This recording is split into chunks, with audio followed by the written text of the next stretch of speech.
வணக்கம் ஆண்டர்பிரினர்ஸ். போன வீடியோவில் நீங்கள் ஒரு ட்ரேட்மார்க் ரெஜிஸ்ட்ரேஷன் சர்டிஃபிகேட் வாங்கியிருந்தீங்கன்னா அதோடைய வேலிடிட்டி என்ன, அதாவது அந்த ரெஜிஸ்ட்ரேஷன் சர்டிஃபிகேட் எவ்வளோ நாள் வேலிடு அப்படின்றத பற்றி பார்த்துருந்தோம்.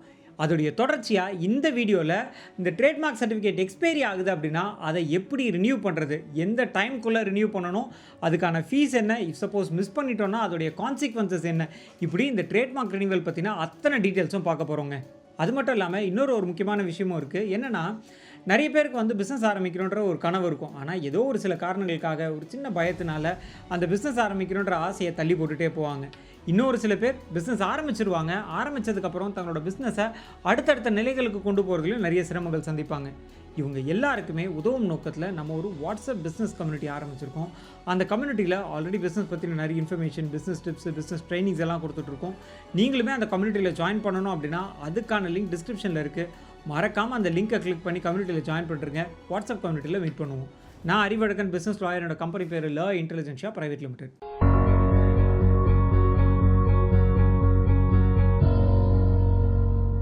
சரிங்க, இந்த ட்ரேட்மார்க் ரினிவல் ஏன் பண்ணணும் அப்படின்றத பார்க்குறதுக்கு முன்னாடி முதல்ல ட்ரேட்மார்க் ரிஜிஸ்ட்ரேஷன் ஏன் பண்ணணும் அப்படின்னு பார்த்துடலாமா?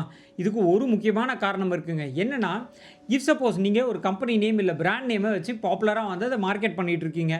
அந்த சமயத்தில் உங்களோட காம்படிட்டர்ஸ் யாராவது உங்களோட பிராண்ட் நேமையோ இல்லை உங்களோட கம்பெனி நேமையோ டூப்ளிகேட் பண்ணிட்டாங்க அப்படின்னா மார்க்கெட்டில் ஒரு பெரிய கன்ஃபியூஷன் நடக்கும் இல்லையா? அந்த கன்ஃபியூஷன் ஏற்படாமல் இருக்க உங்களோட காம்படிட்டர்ஸ் யாரும் உங்களுடைய பிராண்ட் நேமையோ இல்லை கம்பெனி நேமையோ காப்பி பண்ணாமல் இருக்கணுன்றதுக்காக தான் நம்ம ட்ரேட்மார்க் ரெஜிஸ்ட்ரேஷன்றது பண்ணுறோங்க. உதாரணத்துக்கு இந்த வீடியோ பார்த்து முடிச்சுட்டு நீங்கள் கூகுளில் போய் உங்களோட கம்பெனி நேமை போட்டு சர்ச் பண்ணுறீங்கன்னு வச்சுக்கோங்களேன். உங்கள் கம்பெனி நேம் மாதிரியே ஒரு 4 போலி கம்பெனிகள் இருந்துச்சுன்னா இது நீங்கள் செக் பண்ணும்போது ஒன்றும் பிரச்சனை இல்லை. அதுவே உங்களோட கஸ்டமர்ஸ் கூகுளில் போய் உங்களோட கம்பெனி நேமை டைப் பண்ணும் போது காம்படிட்டர்ஸ் 4 பேர் அதே மாதிரியான கம்பெனி பேர் வச்சுட்டு இருக்காங்க அப்படின்னா உங்களுடைய கஸ்டமர் கன்ஃபியூஸ் ஆகி உங்களோட பிஸ்னஸ்க்கு வரதுக்கு பதிலாக உங்கள் காம்படிட்டருடைய ஷாப்புக்கு போகிறதுக்கான வாய்ப்பு இருக்குது. இதை தவிர்க்கிறதுக்காக தான் நம்ம ட்ரேட்மார்க் ரெஜிஸ்ட்ரேஷன் பண்ணுறோங்க. ட்ரேட்மார்க் ரெஜிஸ்ட்ரேஷன் சர்டிஃபிகேட் இருந்துச்சுன்னா உங்களோட கம்பெனி நேம், உங்களோட பிராண்ட் நேம் இது எல்லாமே உங்களுக்கு மட்டும்தான் சொந்தம். இதை வேறு யாரும் டூப்ளிகேட் பண்ண முடியாதுன்ற ரைட் உங்களுக்கு இருக்கும். சரிங்க, இந்த காம்படிட்டர்ஸ் நம்மளோட பிராண்டை டூப்ளிகேட் பண்ணக்கூடாதுன்றதுக்காக நம்ம ட்ரேட்மார்க் ரெஜிஸ்ட்ரேஷன் வாங்குகிறோம். வாங்கின ட்ரேட்மார்க் எவ்வளோ நாள் வேலிட் அப்படின்றத பற்றி தான் போன வீடியோவில் நம்ம பார்த்துருந்தோம். எனிவே திருப்பியும் சொல்லிடுறேன், 10 வருஷம் வேலிடுங்க. அதாவது எந்த தேதியில் நீங்கள் ட்ரேட்மார்க்குக்கு அப்ளை பண்ணுறீங்களோ அந்த தேதியிலேருந்து 10 வருஷத்துக்கு வேலிட். எப்படி நம்ம ஒரு ஃபோனில் சிம் கார்டு வாங்கும் போது அதோடைய வேலிடிட்டி 3 மாதம் 6 மாதம் அப்படின்னு கொடுக்குறாங்களோ அந்த தேதிக்கு அப்புறமா அந்த சிம் கார்டு ஒர்க் ஆகாது, அதாவது அவுட் கோயிங் டிபார் ஆகிடும். அதே மாதிரி தான் இந்த ட்ரேட்மார்க்குமேங்க. ட்ரேட்மார்க் அப்ளை பண்ண தேதியிலேருந்து 10 வருஷம் வரைக்கும் வேலிடுங்க. 10 வருஷம் நம்ம ரினியூ பண்ணாமல் விட்டுட்டோம் அப்படின்னா நிறைய கான்சிக்வன்சஸ் இருக்குது. அடுத்தடுத்த பகுதிகளில் அந்த கான்சிக்வன்சஸ் என்னன்னு பார்ப்போம். சரிங்க, ஒரு ட்ரேட்மார்க்கோடைய வேலிடிட்டி என்ன அப்படின்றது தெரிஞ்சிருச்சு. இதை எப்போக்குள்ளே ரினியூ பண்ணணும் அப்படின்னு பார்த்தீங்கன்னா, நான் முன்னாடியே சொல்லியிருந்தேன் இல்லைங்களா, அப்ளை பண்ண தேதியிலேருந்து 10 வருஷத்துக்குள்ளே நம்ம இதை ரினியூ பண்ணியிருக்கணும். உதாரணத்துக்கு நீங்கள் உங்களோட ட்ரேட்மார்க்கை ஜனவரி 15, 2026 ஃபைல் பண்ணியிருக்கீங்கன்னு வச்சுக்கோங்களேன். அதிலேருந்து, அதாவது அந்த ஃபைல் பண்ண தேதியிலேருந்து 10 வருஷம் ஜனவரி 15, 2036 நீங்கள் ரிஜிஸ்டர் பண்ணியிருக்கணும். அந்த ஜனவரி 15ஆம் தேதி வந்துருச்சு அப்படின்னாலே உங்களோட ட்ரேட்மார்க் ரெஜிஸ்ட்ரேஷன் எக்ஸ்பைரி ஆகிடும். ஸோ அதுக்கு முன்னாடியே நீங்கள் பண்ணிக்கணுங்க. இஃப் சப்போஸ் நான் என்னோடய ட்ரேட்மார்க்கை ரினியூ பண்ணாமல் விட்டுட்டேன் அப்படின்னா என்னெல்லாம் பிரச்சனைகள் வரும்னு பார்த்துடலாமா? இதில் முதல் பிரச்சனை என்ன அப்படின்னு பார்த்தீங்கன்னா, உங்களுக்கான அந்த எக்ஸ்க்ளூசிவ் ரைட் அப்படின்றத நீங்கள் இழந்துருவீங்க.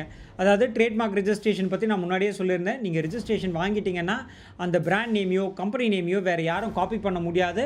அது முழுக்க உங்களுக்கு மட்டும்தான் சொந்தம் அப்படின்னு கவர்மெண்ட் கொடுக்குற ரைட் அப்படின்னு. இஃப் சப்போஸ் அது எக்ஸ்பைரி ஆகிடுச்சு அப்படின்னா உங்களுக்கான அந்த எக்ஸ்க்ளூசிவ் ரைட் அப்படின்றத நீங்கள் மிஸ் பண்ணிவிடுவீங்க. யார் வேணாலும் உங்களோட பிராண்டை காப்பி பண்ணி டூப்ளிகேட் பண்ணுறதுக்கான வாய்ப்பு உருவாகிடும். ஸோ அதை தவிர்க்கணுன்னா கட்டாயம் நம்ம ரினியூ பண்ணிக்கணுங்க. இது முதல் காரணம். ரெண்டாவது காரணம் என்ன அப்படின்னு பார்த்தீங்கன்னா, இஃப் சப்போஸ் நீங்கள் ரினியூ பண்ணாமல் விட்டுட்டிங்கன்னா உங்களோட காம்படிட்டர்ஸ் யாராவது போய் உங்களோட பிராண்ட் நேம் என்னவோ அதுக்கு அவங்க ரைட் கிளைம் பண்ணி அவங்க ட்ரேட்மார்க் ரெஜிஸ்டர் பண்ணுறதுக்கான வாய்ப்பு இருக்குது. அது இன்னுமே சிக்கலான ஒரு விஷயமா போயிடும். அதுக்கப்புறமா நீங்கள் அவங்க மேலே கேஸ் எல்லாம் போட்டு அந்த ட்ரேட்மார்க் ரெஜிஸ்ட்ரேஷனை கேன்சல் பண்ண வேண்டியிருக்கும். ஸோ இது ரெண்டாவது கான்சிக்வன்ஸ்.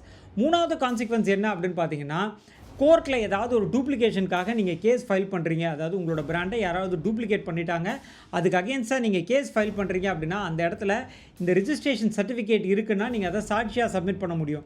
அதுவே அந்த ரிஜிஸ்ட்ரேஷன் ரினிவலில் வந்து நீங்கள் மிஸ் பண்ணிட்டீங்க, அந்த சர்டிஃபிகேட் எக்ஸ்பைரி ஆயிடுச்சு அப்படின்னா, அதை நீங்கள் கோர்ட்டில் ஒரு சாட்சியாக சப்மிட் பண்ண முடியாது. ஸோ அந்த சாட்சியம் சப்மிட் பண்ணலை அப்படின்னா நீங்கள் அந்த கேஸில் தோற்று போகிறதுக்கான வாய்ப்புகளும் இருக்குது. இது 3வது கான்சிக்வன்ஸ். அடுத்து 4வது முக்கியமான விஷயம், உங்களுடைய பிராண்டோடைய வேல்யூவே கீழே போகிறதுக்கான வாய்ப்பு இருக்குங்க. நீங்கள் ட்ரேட்மார்க் ரெஜிஸ்ட்ரேஷன் பண்ணிட்டீங்க அப்படின்னா உங்கள் பிராண்ட் பக்கத்தில் அந்த ஆர் அப்படின்னு போடுறதுக்கான உரிமம் உங்களுக்கு இருக்கும். இஃப் சப்போஸ் உங்களுடைய அந்த ரெஜிஸ்ட்ரேஷன் எக்ஸ்பைரி ஆயிடுச்சு அப்படின்னா அதுக்கப்புறமா அந்த பிராண்டுக்கு பக்கத்தில் ஆர், அதாவது ரிஜிஸ்டர்ட் அப்படின்ற அந்த ஒரு ஸ்டேட்டஸ் வந்து நீங்கள் மிஸ் பண்ணுவீங்க. அது மூலிமா உங்களுடைய பிராண்டோடைய வேல்யூ அப்படின்றது சரியறதுக்கான வாய்ப்பு அதிகம் இருக்குது. ஸோ இதெல்லாம் தான் நீங்கள் ட்ரேட்மார்க் ரினிவலை மிஸ் பண்ணிட்டீங்க அப்படின்னா ஏற்படக்கூடிய விளைவுகள். ஸோ இந்த மாதிரியான மோசமான விளைவுகளை நம்ம வந்து தவிர்க்கணும்னா ஆன் டைமில் ரினிவல் பண்ணிடணுங்க. சரிங்க, இப்போது ரினியூ பண்ணணும் அப்படின்றதோடைய முக்கியத்துவம் என்ன அப்படின்றத தெரிஞ்சிருப்பீங்க. அடுத்து ரினியூ பண்ணோன்னா அதுக்கு ஃபீஸ் எவ்வளோ அப்படின்னு தெரிஞ்சுக்கணும் இல்லையா? இந்த ரினிவலுக்கான கவர்மெண்ட் ஃபீ எவ்வளோன்னு பார்த்துடலாங்க. ஒரு ட்ரேட்மார்க் அப்ளிகேஷன் ரினிவல் பண்ணணும், அதுவும் ஆன் டைமில் நம்ம ரினியூ பண்ணணும் அப்படின்னா அதுக்கான கவர்மெண்ட் ஃபீ அப்படின்றது 9,000 ரூபா கலெக்ட் பண்ணுறாங்க. இது தவிர்த்து ஸ்டாம்ப் டியூட்டி அந்த மாதிரி மிஸ்லேனியஸ் சார்ஜஸ் எல்லாம் இருக்கும். ஸோ இது வந்து கவர்மெண்ட் ஃபீஸ். இது தவிர்த்து இஃப் சப்போஸ் நம்ம ஆன் டைமில் ரினியூ பண்ணலை அப்படின்ற பட்சத்தில் நம்மளுக்கு 1 வருஷம் வரைக்கும் கிரேஸ் பீரியட் கொடுப்பாங்க. அந்த 1 வருஷத்தில் அந்த கிரேஸ் பீரியடில் பண்ணோன்னா அதில் பெனால்ட்டி இருக்குது. பெனால்ட்டி எவ்வளோ அப்படின்னு பார்த்தீங்கன்னா, இஃப் சப்போஸ் நீங்கள் ஒரு நாள் மிஸ் பண்ணிட்டீங்க அப்படின்னா கூட உங்களுக்கு பெனால்ட்டி அப்படின்றது 4,500 ரூபா வருங்க. இது தவிர்த்து அந்த பெனால்ட்டியுமே வந்து பார்த்தீங்கன்னா அந்த முதல் கட்ட பெனால்ட்டி அப்படின்றது 6 மாதம், அதாவது ஜனவரி 15, 2036 உங்களுக்கு ரினிவல் வருது. அந்த ஜனவரி 15 முடிச்சுட்டு ஜனவரி 16ஆம் தேதி போயிடுச்சுன்னா கூட உங்களுக்கு பெனால்ட்டி வரும். எவ்வளோ பெனால்ட்டி? 4,500 ரூபா பெனால்ட்டி பார்த்துருந்தோம். அந்த தேதியிலேருந்து அடுத்து ஒரு 6 மாதம், அதாவது ஜூன் மாதம் வரைக்கும் உங்களுக்கு திருப்பி அந்த கிரேஸ் பீரியட் கொடுப்பாங்க. அந்த ஜூன் மாதமும் முடிஞ்சு போச்சு, அடுத்த 6 மாதம் வருதுன்னா திருப்பி இன்னொரு பெனால்ட்டி, அதாவது ஒரு 4,500 ரூபா நீங்கள் கட்ட வேண்டியிருக்கோங்க. ஸோ முதல்ல ஆக்சுவல் ஃபீஸு ஒரு 9,000 ரூபா, அதுக்கப்புறமா ஃபஸ்ட்டு 6 மாதம் கிரேஸ் பீரியடு, அதுக்கு திருப்பியும் ஒரு 4,500 ரூபா, திருப்பியும் அதையும் மிஸ் பண்ணிட்டீங்கன்னா அடுத்த ஒரு 6 மாதத்துக்கான பெனால்ட்டி அப்படின்றது ஒரு 4,500 ரூபா. ஸோ டோட்டலாக எல்லாத்தையும் சேர்த்தோம்னா கிட்டத்தட்ட 18,000 ரூபா நம்ம கவர்மெண்ட் ஃபீஸ் மட்டுமே கட்ட வேண்டியிருக்கும். இது தவிர்த்து ஸ்டாம்ப் டியூட்டி, லொட்டு லொஸ்க்குன்னு மற்ற அடிஷ்னல் ஃபீஸ்லாமும் இருக்குது. ஸோ இதெல்லாம் தவிர்க்கணுன்னா திருப்பியும் நான் சொல்கிறேன், ஆன் டைமில் ரினியூ பண்ணிவிடுங்க.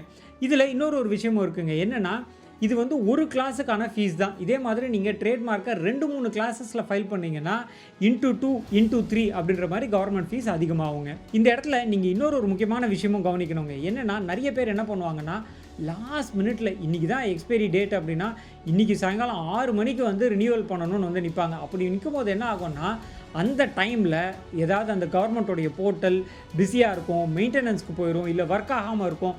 அந்த மாதிரியான சமயங்களில் நம்ம ரினியூ பண்ணாமல் போயிடுவோம், பெனால்ட்டியுமே வரும். என்னோட கிளைண்ட்டுமே போன வாரத்தில் என்ன ஆச்சு அப்படின்னா, அவரோட ட்ரேட்மார்க் வந்து எக்ஸ்பைரி ஆகிறதுக்கு வருது. நம்ம 1 வருஷமாக சொல்லிகிட்டு இருக்கோம், சார் உங்களுக்கு எக்ஸ்பைரி ஆக போகுது, சீக்கிரம் ரினியூ பண்ணிவிடுங்க அப்படின்னு. பட் அவர் கடைசி அந்த தருணத்தில் தான் வந்து ரினிவல் பண்ணணும் அப்படின்னு வந்தார். பட் அந்த டைமில் அந்த போர்ட்டல் வந்து சரியாக ஒர்க் ஆகாமல் போயிடுச்சு. அதனால் அவருடைய ரினிவல் வந்து ப்ராப்பராக நடக்கலை. திருப்பியும் அவர் அந்த அடிஷ்னல் பெனால்ட்டி பே பண்ணி தான் ரினியூ பண்ண வேண்டிய சிச்சுவேஷனுக்கு போயிட்டார்.